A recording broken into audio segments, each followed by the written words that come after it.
भगवान शंकर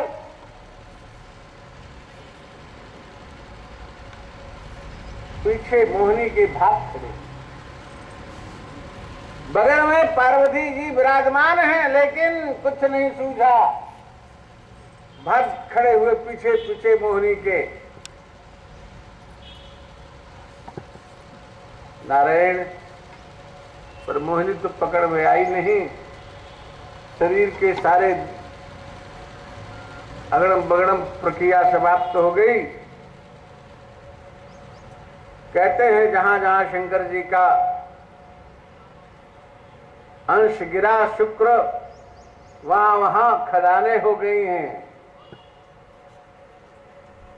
रजत की खदान हो गई, चांदी की। अस्तु, जो कुछ हो भगवान जाने। बाद में होश आया, भगवान कहे शंकर जी बहुत अवतारों के चक्कर मत पड़ो, मोहिनी अवतार के।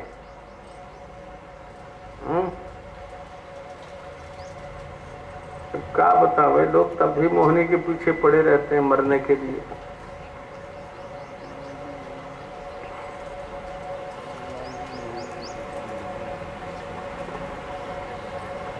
भविष्य में अन्य मनवंतरों का वर्णन करते हैं। मनु आदि के सबके पृथक पृथक सभी मनुओं के कर्म करते हैं। यहाँ बलि जो है धीरे धीरे यज्ञ करके बड़ा बलवान हो गया गुरुदेव की कृपा से, और स्वर्ग पर विजय प्राप्त कर लिया। नारायण, स्वर्ग पर स्थायी अधिकार हो, इसके लिए शुक्राचार्य जी ने अश्वमेध यज्ञ कराना प्रारंभ कर दिया। देवता लोग बेचारे परेशान, स्वर्ग से अपदस्थ भगवान नारायण के यहाँ पहुंचे। कहा प्रभु अब कहाँ जाएं, क्या करें। कहा थोड़े दिन तक चुप रहो, हम देखते हैं, व्यवस्था करते हैं।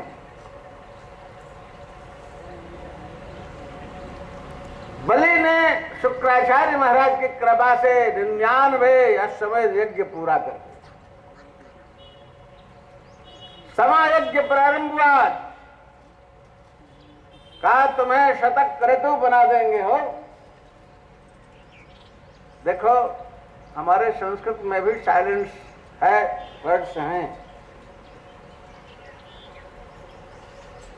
शत का श और क्रतु का क्र ले लिया, शक्र बन गया, वही हो गया शक्र। इंद्र का नाम है शक्र।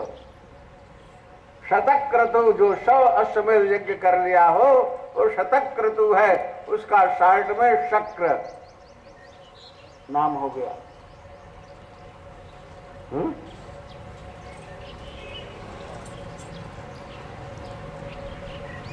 परंतु भगवान जो चाहते वो होता है। मनुष्य की चाह नहीं पूरी होती।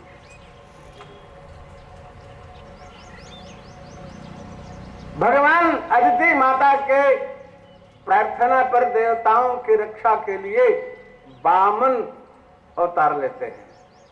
पयोव्रत करवाया कश्यप ऋषि ने माता से, अदिति से, और उसके परिणाम स्वरूप नारायण ये वामन भगवान प्रकट होते।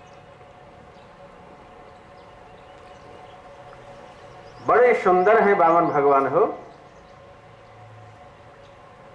सब देवताओं ने पृथक पृथक वस्तु प्रदान किया।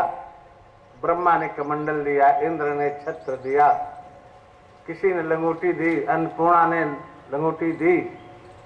ऐसे सब ने अपने अपने उपहार दे करके वामन भगवान को तैयार कर दिया। वामन भगवान कमंडल और छत्र लिए हुए राजा बलि के यहाँ दान मांगने आ जाते हैं।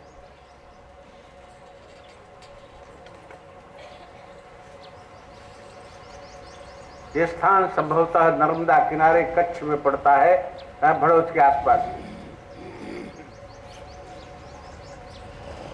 वहां यज्ञ हो रहा था। शुक्राचार्य जी यज्ञ का संकल्प बोलने जा रहे थे, बलि को यज्ञ में प्रवृत्त कर रहे थे, तब तक दौवारिक ने आकर के सूचना दिया, महाराज एक ब्राह्मण आपसे मिलना चाहता है। बलि ने कहा जो मांगे सो दे दो। कहा नहीं, आपसे मिलना चाहता है। शुक्राचार्य ने कहा कि अब संकल्प ले रहे हैं, अब उठना नहीं है इनको, जो मांगे सो दे दिला करके विदा कर दो वहीं से। कहा नहीं, तो राजा से ही मिलना चाहता। शुक्राचार्य ने रोका, मत जाओ तुम, और किसी को भेज दो, जो मांगे सो दे दो। लेकिन बलि ने कहा नहीं प्रभु, जब तक कोई याचक हमारे दरवाजे पर उपस्थित है तब तक हम यज्ञ करने के अधिकारी नहीं।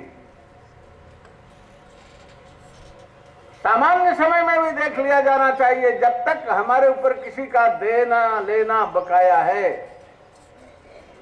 चाहे शासकीय देय हमारे ऊपर क्यों न हो, चाहे समाज का देय हमारे ऊपर क्यों न हो, चाहे वैयक्तिक देय हमारे ऊपर क्यों न हो, तब तक हम कोई सत्कर्म में प्रवृत्त नहीं हो सकते, यज्ञ यागादिक नहीं कर सकते, तीर्थ यात्रा नहीं कर सकते।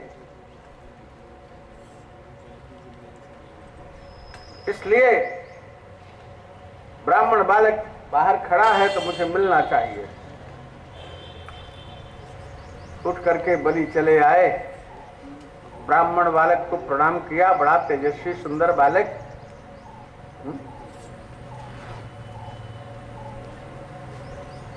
नारायण अर्घपाद्य आदि से सम्मान करने के बाद हाथ जोड़ करके निवेदन किया, ब्राह्मण देवता क्या चाहिए बोलो। कहा हम साधु हैं, हमको क्या चाहिए, कुछ नहीं चाहिए, हमको थोड़ी सी भूमि दे दो भजन करने के लिए, बैठ करके भजन करेंगे तब करेंगे। किसी के भूमि पर बैठते हैं, वो कहता है हटो यहां से।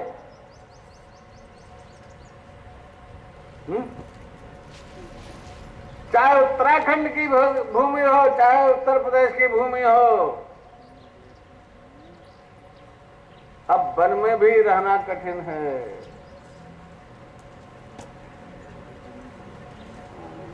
राज्य कर्मचारी अब वन विभाग खोल रखे हैं,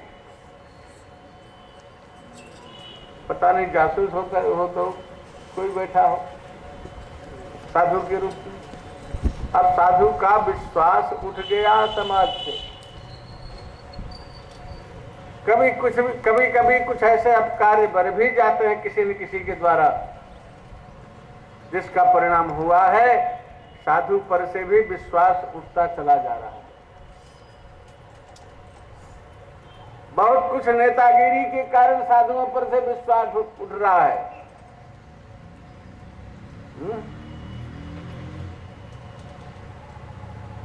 अस्तु, किसकी भूमि पर बैठ करके साधु भजन करे, तब आश्रम बनाना शुरू हो गया। आश्रम बनाते बनाते बनाते बनाते बुढ़े हो जाते हैं, बुढ़े होने के बाद मर जाते हैं, आश्रम बनाना नहीं पूरा होता।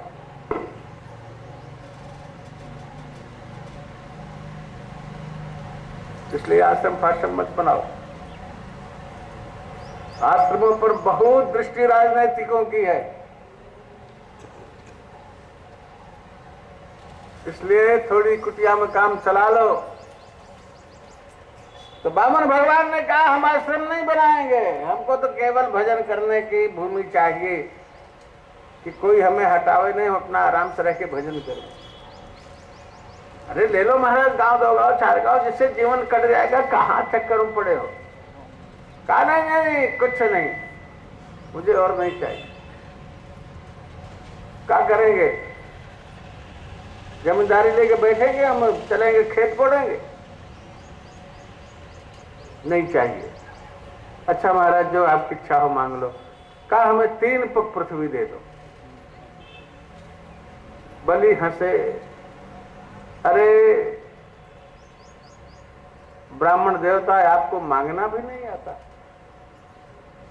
किससे मांग रहे हो?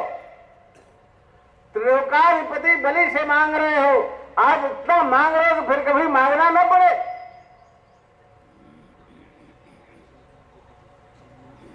कहा राजन, ये 3 पग ही चाहिए, इससे ज्यादा नहीं चाहिए। मैं क्या करूंगा? कहा देवता भूमि अच्छी ले लो, गांव ले लो, पुर ले लो, नगर ले लो, ब्राह्मण कन्या से विवाह तुम्हारा करवा दें, साथ से रहो, भजन करो।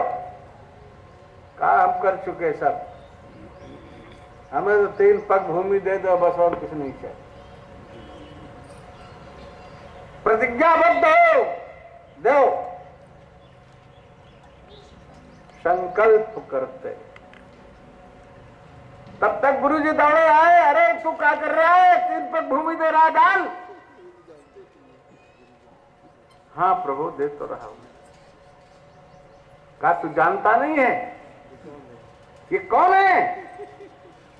ये साक्षात विष्णु है, विष्णु। अरे तेरा 3 पग में सब कुछ हरण कर लेंगे। राजा बलि ने कहा तब तो जरूर देंगे महाराज। अरे ये तो हमारा सौभाग्य है कि साक्षात विष्णु हमारे यज्ञ के प्रारंभ के समय पर उपस्थित होकर के हमसे मांग रहे हैं। अगर भगवान मांग रहे हैं, मंगता बन करके आए हैं, तो हम दाता पने का अधिकार क्यों अपना खोएं? हमें तो देना ही है महाराज। भगवान अपने ऐश्वर्य का त्याग करके आज हमारे दरवाजे पर भिक्षा मांग रहे हैं। हमें ये सौभाग्य दिए हैं कि कुछ राजा बलि दे हमको।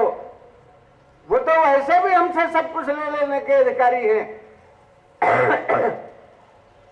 तो हम दे क्यों न दे?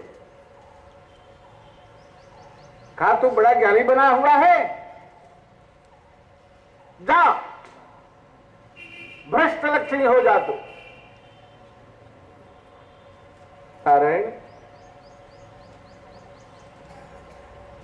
कहा ठीक है गुरुजी, आपका साफ स्वीकार है, पर ब्राह्मण को न देना स्वीकार नहीं। संकल्प किया, खुद संकल्प किया। देश काल परिस्थिति का, देश काल का कीर्तन करते हुए अंत में कहा अहम प्रहलादस्य पुत्र विरोचनस्य पुत्र राजा बलि वामनाय ब्राह्मणाय त्रिपाद भूमि दास्य दे दिया। शुक्राचार्य जी ने फिर भी, लोगों का ऐसा मत है, लिखा तो हमने नहीं पढ़ा कहीं, कि फिर भी रक्षा करनी चाहे तो झाड़ी के टोटी में बैठ गए, जले नहीं गिरेगा तो संकल्प कैसे होगा। कहते भगवान वामन ने एक कुशा लिया, खोस दिया, तब से शुक्राचार्य जी अंधे काने हो गए। भगवान जाने वामन ने फोड़ा तो उनके स्वभाव ने फोड़ा, कैसे फूटा, लेकिन एक बात शुक्राचार्य जी बहुत बहुत बढ़िया थी। अरे बलि तू बोल जा। कहा महाराज मैं झूठ कैसे बोलूं? कहा झूठ बोलना चाहिए। कहा आप हमको झूठ बोलने के लिए कह रहे हो? कहा हाँ। कहा कुछ स्थानों पर झूठ बोलना ठीक है, बोल दे जाना चाहिए। कहा कहां कहां? कहा स्त्रीषु नर्म विवाहे च वृत्यर्थे प्राण संकटे। अरे स्त्रियों से झूठ बोल देने में कोई दोष नहीं है।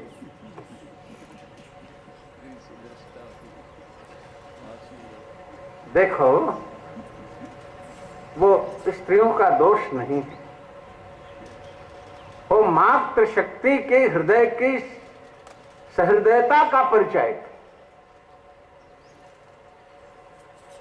उनमें छल कपट नहीं होता है। पुरुष ज्यादा छल कपट कर लेता है। वो बता देती है, कोई बात बता दो तो आपकी बात को आज हमारे फला पप्पू के पापा फला कह रहे थे, अमुक चीज कह रहे थे। देखो किसी से कहना नहीं, हम तुमको अपनी जान समझ के बता रहे हैं। अब एक जान से दूसरी जान, दूसरी जान से तीसरी जान, तीसरी जान से पूरे गांव, गांव से शहर, शहर से देश भर फैल गई बात। इस सहृदयता का परिचय कहे, ये दोष नहीं है। तो जो छिपाने वाली बात हो, गुप्त रखने वाली बात हो, स्त्रियों में न कहे, और हास परिहास में स्त्रियों में रहे तो वहां झूठ बोलने में कोई दोष नहीं। कन्या के विवाह में अगर कुछ झूठ बोलना पड़े और कन्या का विवाह हो जाए तो झूठ बोल जाना चाहिए। आपसे भी कोई पूछता है कि अमुक कन्या कैसी है, अगर कुछ दोष भी हो कन्या में तो बता देना चाहिए, नहीं वो गुणवती है, बहुत सुंदर है, सुशीला है। वहां वो झूठ सत्य के बराबर है, किसी का जीवन संरक्षण हो रहा है। अगर गुण भी है, तुम बता दोगे कि नहीं ये दोष है, तो तुम्हें दोष का भाग बनना पड़ेगा, उसका विवाह अगर नहीं हुआ तो। यही तो महाराज जनक परेशान थे, जब धनुष नहीं टूटा तो कहे क्या करूं, प्रण छोड़ दूं तब भी ठीक नहीं है, और कोई धनुष तोड़ नहीं रहा है। अब जानकी के जीवन की असफलता का कारण मैं बन रहा हूं। नारायण इस प्रकार से तो इस कन्या के विवाह के लिए झूठ बोल जाने में कोई आपत्ति नहीं है। स्त्रुषि नर्म विवाहे च वृत्त्यर्थे प्राण संकटे। हमारी वृत्ति का अगर अपहरण होता हो, भले सरकार ही क्यों न हमारी वृत्ति छीन रही हो, डाकू छीन रहा हो, उसकी रक्षा के लिए हमें झूठ बोल जाने में कोई आपत्ति नहीं, बोल देना चाहिए। अगर सही बोल दोगे तो अपने आप ही लूट लेगी सरकार, और लूट रही है। 50 टैक्स लगा रखे हैं, अगर सब टैक्स आप भरते जाओगे तो कहां तक दोगे? पानी पीने की भी वस्तु आपके पास नहीं रही, एक गिलास भी नहीं बचेगा। है इनकम टैक्स, वाणिज्य कर, बैट और क्या क्या दुनिया भर का है, बिजली टैक्स, घर टैक्स, पानी tax, property tax. Narayan tax ही टैक्स है और कुछ नहीं। अब हम रोज सबका दाम बढ़ता जा रहा है, कहां तक देगा व्यक्ति? जबरदस्ती सरकार चोरी करने के लिए बाध्य करती है। अगर एक टैक्स हो और वो भी सरल टैक्स हो तो सब इतना टैक्स चुकता कर दे कि सरकार के खजाने में धरने की जगह न हो। और बहुत से टैक्स हैं तो कोई टैक्स देने के लिए प्रवृत्त नहीं है, किसी न किसी बहाने से बचाने की कोशिश करता है। नारायण तो वृत्ति की रक्षा के लिए झूठ बोल जाना दोष नहीं है। प्राण अगर संकट में है तो प्राण बचाने के लिए झूठ बोल जाना दोष नहीं है। गो ब्राह्मणार्थे हिंसायाम नानृतम साज्जुगुस्थितम। गौ की रक्षा के लिए झूठ बोल जाना सत्य से भी अच्छा है। ब्राह्मण की रक्षा करने के लिए अगर इन दोनों की हिंसा होती हो, अगर तुमसे कोई पूछता है तो झूठ बोल जाने में कोई आपत्ति नहीं है, इनको बचा लो। नानृतम स्यात् जुगुप्सितम, अनृतम जुगुप्सितम न स्यात्। अनृत माने झूठ बोलना, जुगुप्सुत माने निंदित नहीं है। बचा लो। बहुत सुंदर नीति दिया था शुक्राचार्य ने राजा बलि को। तो तुम झूठ बोल जाओ, तुम्हारी वृत्ति समाप्त हो जाएगी, सब छीन लेंगे। कहा महाराज छीनने दो, छीनने के से पहले हम दे क्यों न दे। संकल्प पूर्वक दे दिया और बलि महाराज बावन ने कहा था अपने पैर से हम नापेंगे, दूसरे के पैर से नहीं। कहा देखा छोटे छोटे पैर है बेचारे के, 4-4 इंची के। तो कहा कि 3 पग में नाप ले, कितना नापेगा बालक। बालक के सौंदर्य को देख करके बलि की पुत्री बहुत ज्यादा प्रभावित हुई। उसका वात्सल्य उमड़ा, हाय हाय अगर ये बालक मिलता तो मैं गोद में लेकर के खिला। परंतु उसी समय भगवान बावन त्रिविक्रम रूप धारण करते हैं।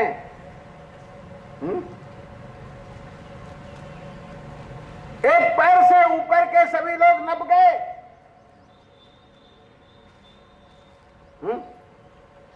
भूर्भुवः स्वः महाजना तबा सत्यलोक पर्यंत नाप लिया।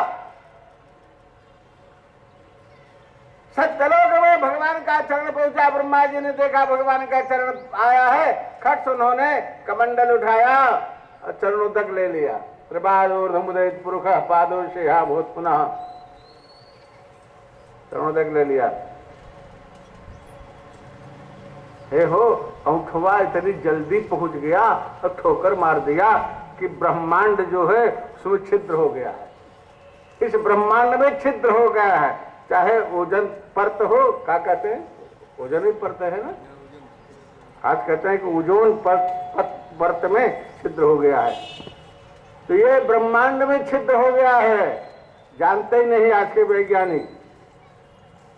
वो ओजोन परत में छिद्र हो गया है कहते हैं। बहुत पुराना छिद्र है, आज का नहीं है। नारायण दूसरे पैर से नीचे के समस्त लोग तल बितल सुतल रसातल पाताल पर्यंत नाप लिया। अतल बितल सुतल रसातल महातल पाताल पर्यंत कुछ बचा ही नहीं। अब एक पैर कहाँ रखें, तीसरे पैर को रखने की जगह नहीं। भगवान ने बड़ी युक्ति से काम लिया था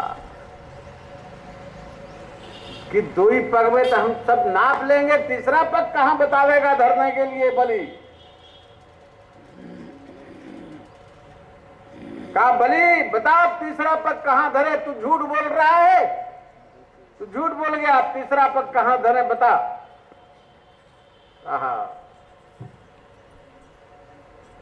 राजा बलि कहता है प्रभु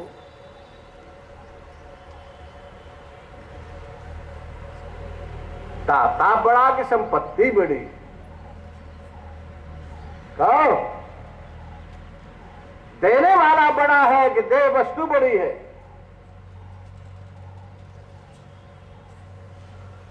भगवान को कहना पड़ा कि दाता बड़ा है।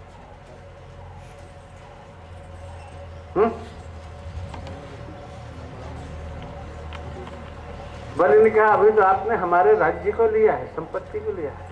अभी हम तो आपके सामने उपस्थित हैं, देने वाले हम अभी खड़े हैं। अभी हम कहां यहां से भाग गए कि आपको देंगे नहीं। ललकार करके बलि कहता है यद्युक्तम श्लोक भवान ममेरितम बचो बलि को सुरभर्य मन्यते करोमृतम जन्न भवे प्रलंबनम पदम तृतीयम कुरुशीषि में निजम। हे उत्तम श्लोक प्रभु, आप भी मेरी बात को झूठ मानते हैं? हा?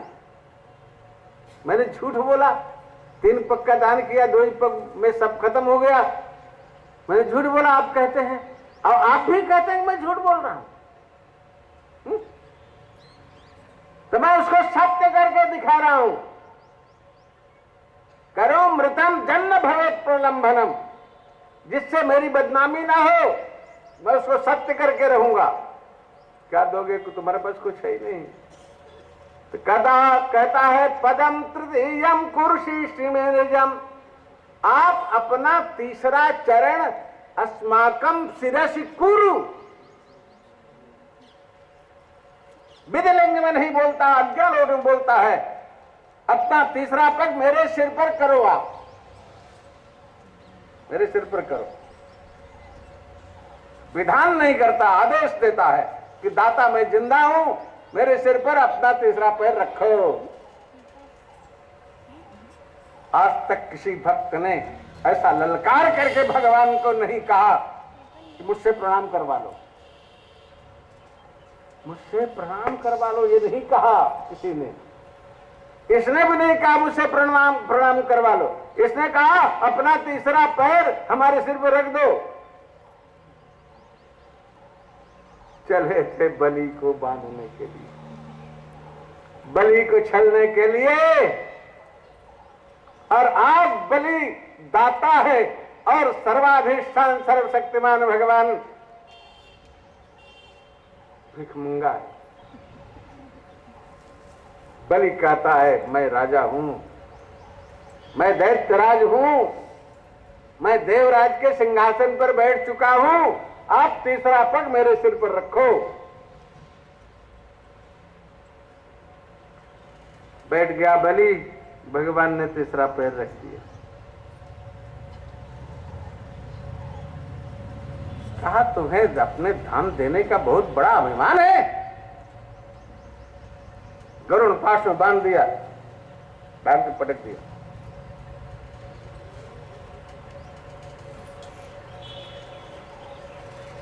उसी समय प्रहलाद जी आते हैं।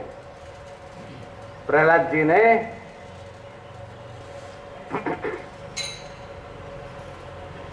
भगवान की स्तुति की। विंध्यावली ने बड़ी सुंदर स्तुति की। त्रिविक्रम रूप को देख करके मेरी बल की पुत्री जो एक पहले गोद में खिलाना चाहती थी, वो कहती मिले तो इसको विष दे करके पिलाट में मार डालू। ऐसे बालक को तो मार डालना था।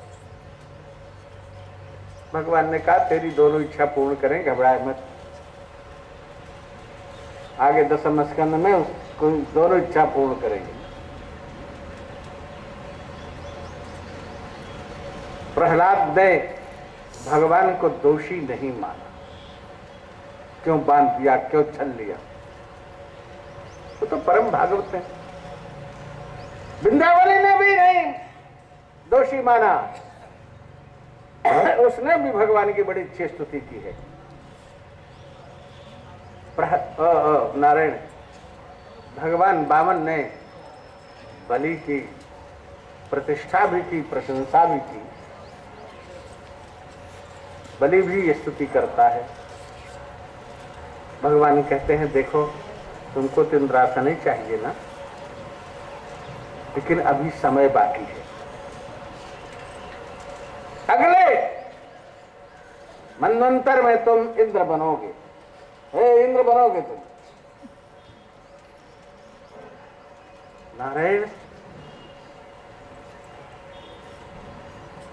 अभी तो तुम अपने बाबा प्रहलाद के साथ, अपने समस्त परिवार के साथ रसातल में जाओ और समय की प्रतीक्षा करो, वहां निवास करो। बलि कहता हाँ ठीक है महाराज, आपकी आज्ञा का पालन करूंगा। भगवान ने कहा वरदान मांग लो। कहा प्रभु वरदान तो मांगेंगे जरूर।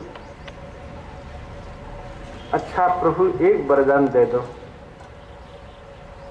मैं आपकी आज्ञा पालन करने के लिए रसातल चला जाऊंगा, लेकिन जिस रूप से आपने मुझसे दान मांगा है जब मैं जिस अपने महल के दरवाजे से जब मैं निकलूं तो मुझे आप उसी रूप से दर्शन दो। जब भी मैं निकलूं मुझे दर्शन दो। ठीक है, अब तो हम फंसी गए हैं। गए थे फंसाने और फंस गए, गए थे छल करने के लिए चले गए।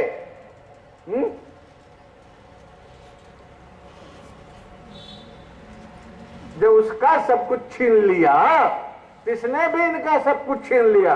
अब जाओ बैकुंठ तो पता लगे, तो रहना पड़ेगा हमारे पास।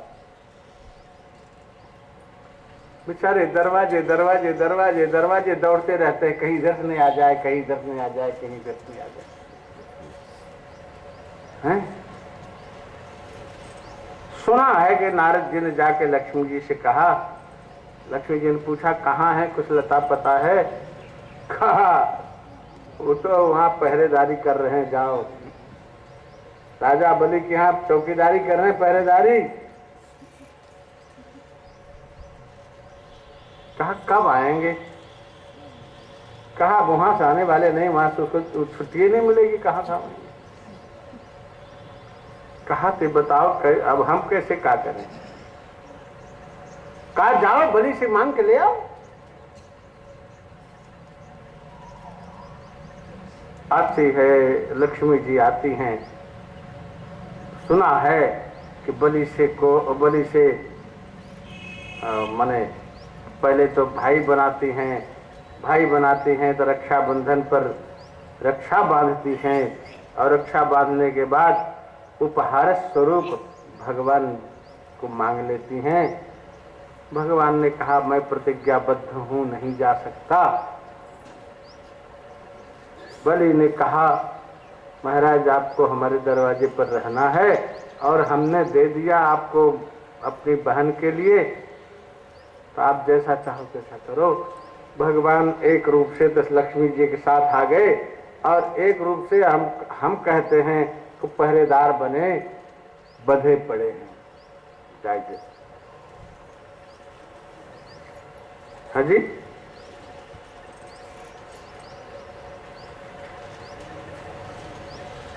नारायण मत्स्यावतार की कथा भगवान सुखदेव सुनाते हैं। राजा एक दिन स्नान कर रहे थे नदी में, और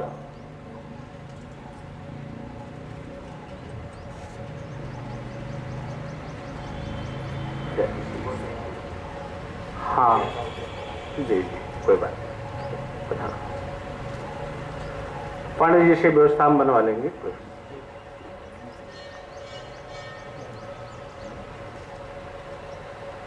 नारायण नहाते समय एक मछली सूर्यार्घ देते समय हाथ में आ गई। डालना चाहते हैं जल में, बोलते राजन मेरा परित्याग मत करो, यहाँ सब बड़े जीव जंतु मुझे खा जाएंगे, मैं आपकी शरण में हूँ, रक्षा करो। राजा ठीक है कहा, ले आए अपने यहाँ कमंडल में रखा, फिर बड़े टब में रखा, फिर और बड़े परात में रखा, फिर मछली तो बढ़ती ही जाती है। अंत में राजा ने कहा महाराज कैसे, आप कोई साधारण मछली नहीं हो, आप बताओ क्या होगा, तब तो हम आपको किसी नदी में ही डाल दें। तो कहा ठीक है तुम मुझे नदी में ही डाल दो। नदी में डाल दिया और बड़ी मछली हो गई। राजा ने कहा महाराज आप साधारण नहीं हो, आप तो वही हो लगता है। तो भगवान प्रकट होकर के मत्स्यावतारी के रूप में दर्शन देते हैं और कहते हैं आज से 7वें दिन समुद्र उमड़ेगा, सब जलाप्लावित हो जाएगा, और एक नौका आवेगी, उस नौका में सप्तऋषियों और सभी धान्यों को लेकर के, उनके बीज को लेकर के आप बैठ जाना। और जब नौका डगमगाने लगे तो नाग बासुकी को लेकर के और मैं आ जाऊंगा, मेरी सींग में नौका को बांध देना, और जब तक ब्रह्मा की रात्रि है तब तक ऋषियों से सत्संग करना, और वो जब रात्रि समाप्त हो जाएगी पुनः सृष्टि का कार्य प्रारंभ होगा, तो आप फिर से सृष्टि का संचालन करना। इस प्रकार से अष्टम स्कंद की पूर्ति होती है। आगे अब राजाओं का वर्णन है भैया।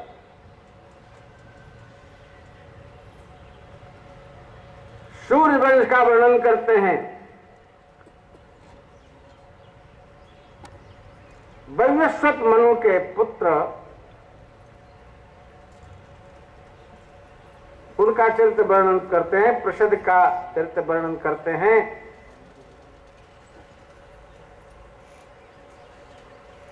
सुकन्या का चरित्र, रैवत नाम, रैवत कन्या का चरित्र वर्णन करते हैं। नारायण इसी वंश में नभग नाम के राजा होते हैं, उनका वर्णन करते हैं, उनसे उनके वंश का वर्णन करते हैं, नाभाग चरित्र का वर्णन करते हैं। इसी वंश में नाभाग के ही अम्बरीश होते हैं, महाराज अम्बरीश। महाराज अम्बरीश बड़े भगवत भक्त हैं। नारायण इनकी चर्चा भक्तमाल में भी आती है, महाराज अम्बरीश की यहां भी है। ये भगवत परिचर्या समस्त अपने हाथों से करते हैं। हो आज हमें कह जात हम अपने कमरों में झाड़ू नहीं लगा सकते, हम शंकराचार्य हैं, कैसे हम झाड़ू लगाएंगे? बड़ा कठिन है। ऐश्वर्य मत्तता बहुत प्रमाद पैदा करती है चित्त में। समस्त ऐश्वर्यशाली विचार कर लें, ठाकुर जी की सेवा नौकर से हम करवाते, पुजारी पूजा करे, हम कुछ न करें। पुजारी जैसी पूजा करता है पुजारी जानता है, भगवान जानते हैं, दूसरा कोई नहीं जानता। हम अपने हाथ से भगवान की सेवा नहीं करते, बड़ा कठिन। लेकिन महाराज अम्बरीश अपने हाथ से समस्त सेवा करते हैं। भक्तमाल में आया है, उनकी भक्ति को सुन करके किसी राज्य की राजकुमारी ने कहा मैं महाराज अम्बरीश से विवाह करूंगा। प्रस्ताव आया, महाराज गए तो नहीं परंतु अपनी तलवार भेज दिया। वहां से विवाह होकर के महारानी साहिबा पधारी। महारानी साहिबा राजा की परिचर्या को देख करके इनकी दिनचर्या को स्वतः संभालने का प्रयास करती हैं, सारी सेवा में लग जाती हैं।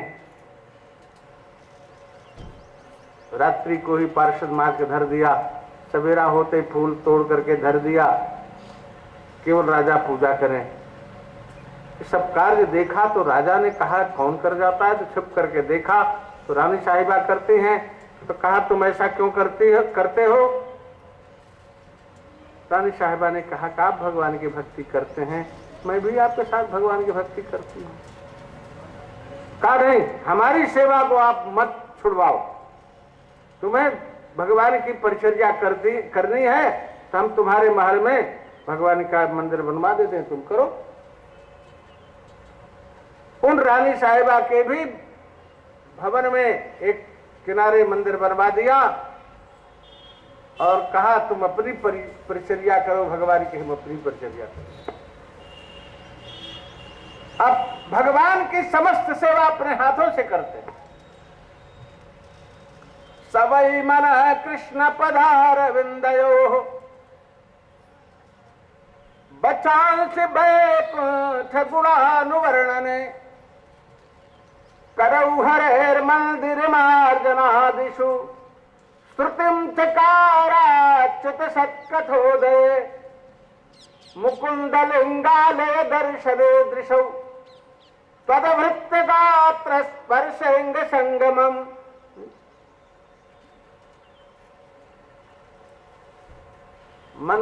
मन को भगवान के चरणों में लगाते हैं।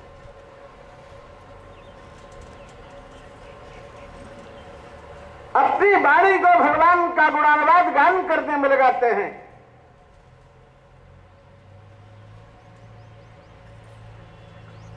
भगवत पार्षद मंदिर का परिमार्जन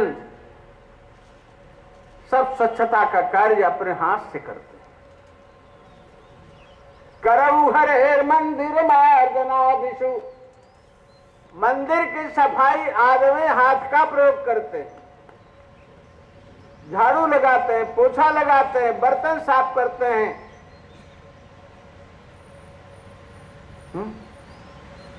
फूल तोड़ते हैं,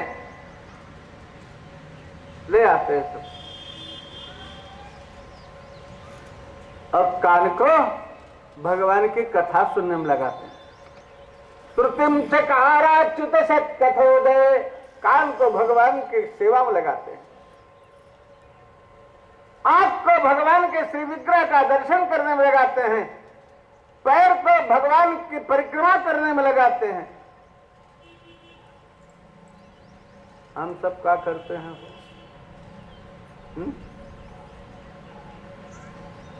जिह्वा का प्रयोग करते हैं दूसरे को गाली देने में या दूसरे की निंदा करने में। दूसरे के दोष को सुनने में अपने कानों का प्रयोग करते हैं। दूसरे का अपकार करने में अपने हाथों का प्रयोग करते हैं। आदि आदि आदि आदि, कहां तक मैं वर्णन करूं? भैया ये व्यर्थ है, व्यर्थ।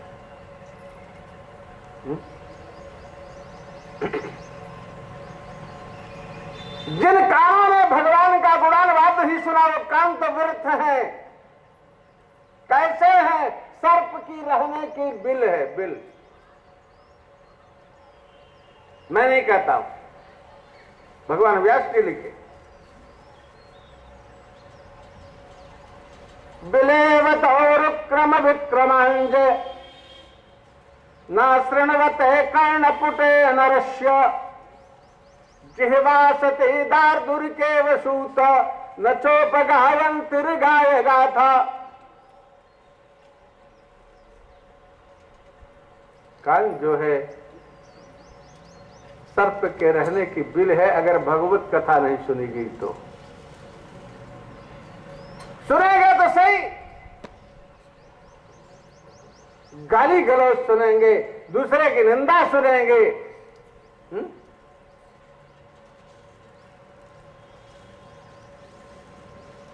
इसलिए सुने तो कथा सुने।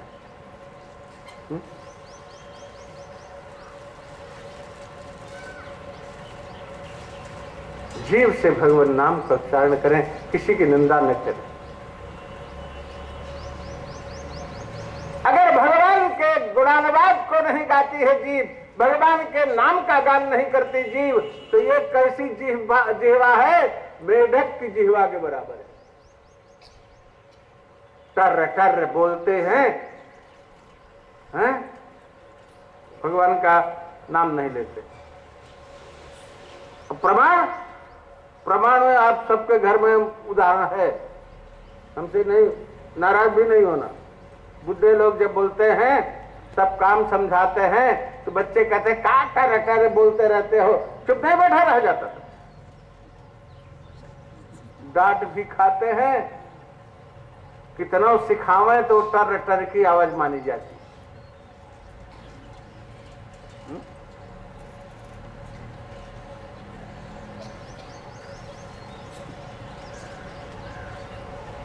देखो भैया, मनुष्य जीवन केवल 25 वर्ष तक का है। मनुष्य जीवन केवल 25 वर्ष तक का है।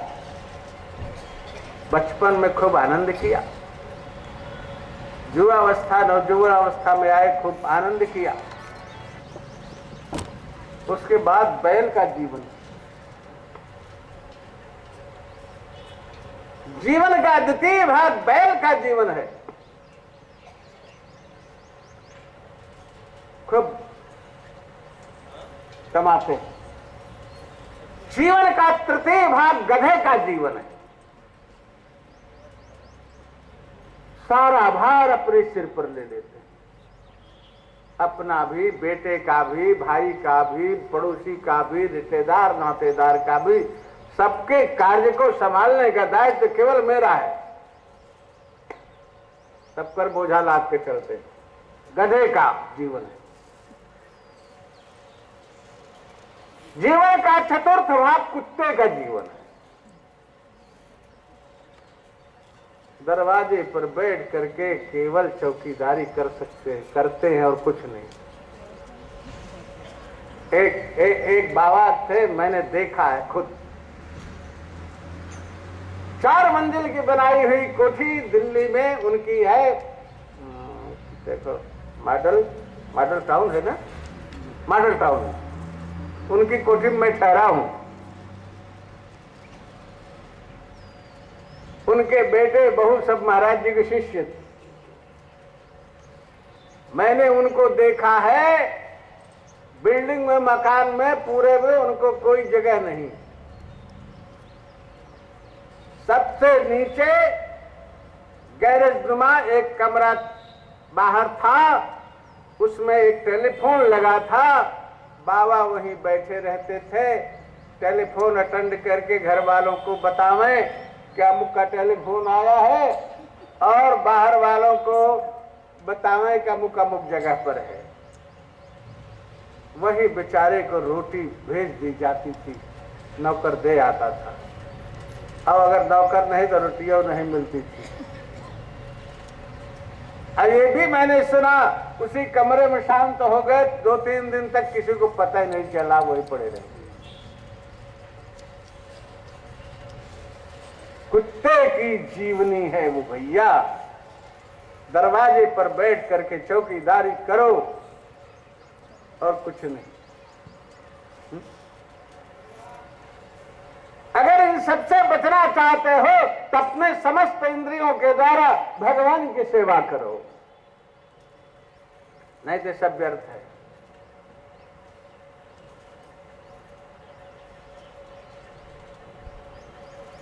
बिलेवत और क्रम विक्रमांजय नाश्रणवत कर्णपुटे नरस्य जेवासते दार्दुर के वसूत न चोप गायन तुर्गाय गाथा।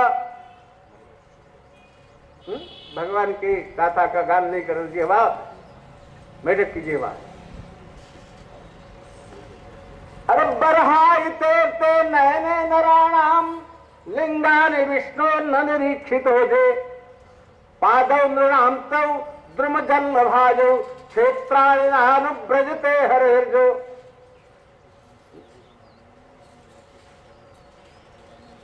कहते अखिया कैसन है हो,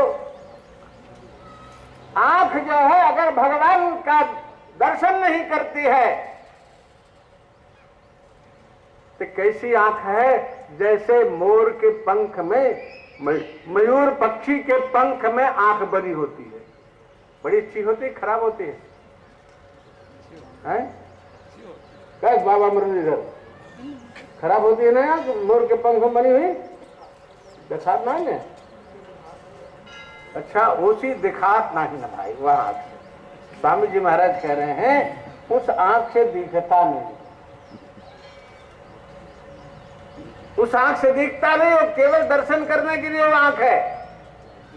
ऐसे हमारी आंख भी अगर भगवान को नहीं देखती है तो ये भी उसी तरीके से, कोई फायदा नहीं, इससे देखने का काम नहीं हो सकता। देखो भाई, आंख को संभालो।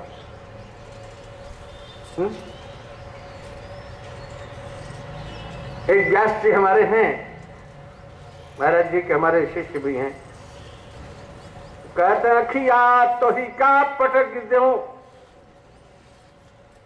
चूर चूर हो जाओ काहू ही देखे जरी मरऊ और काहू ही देखी जुड़ाओ।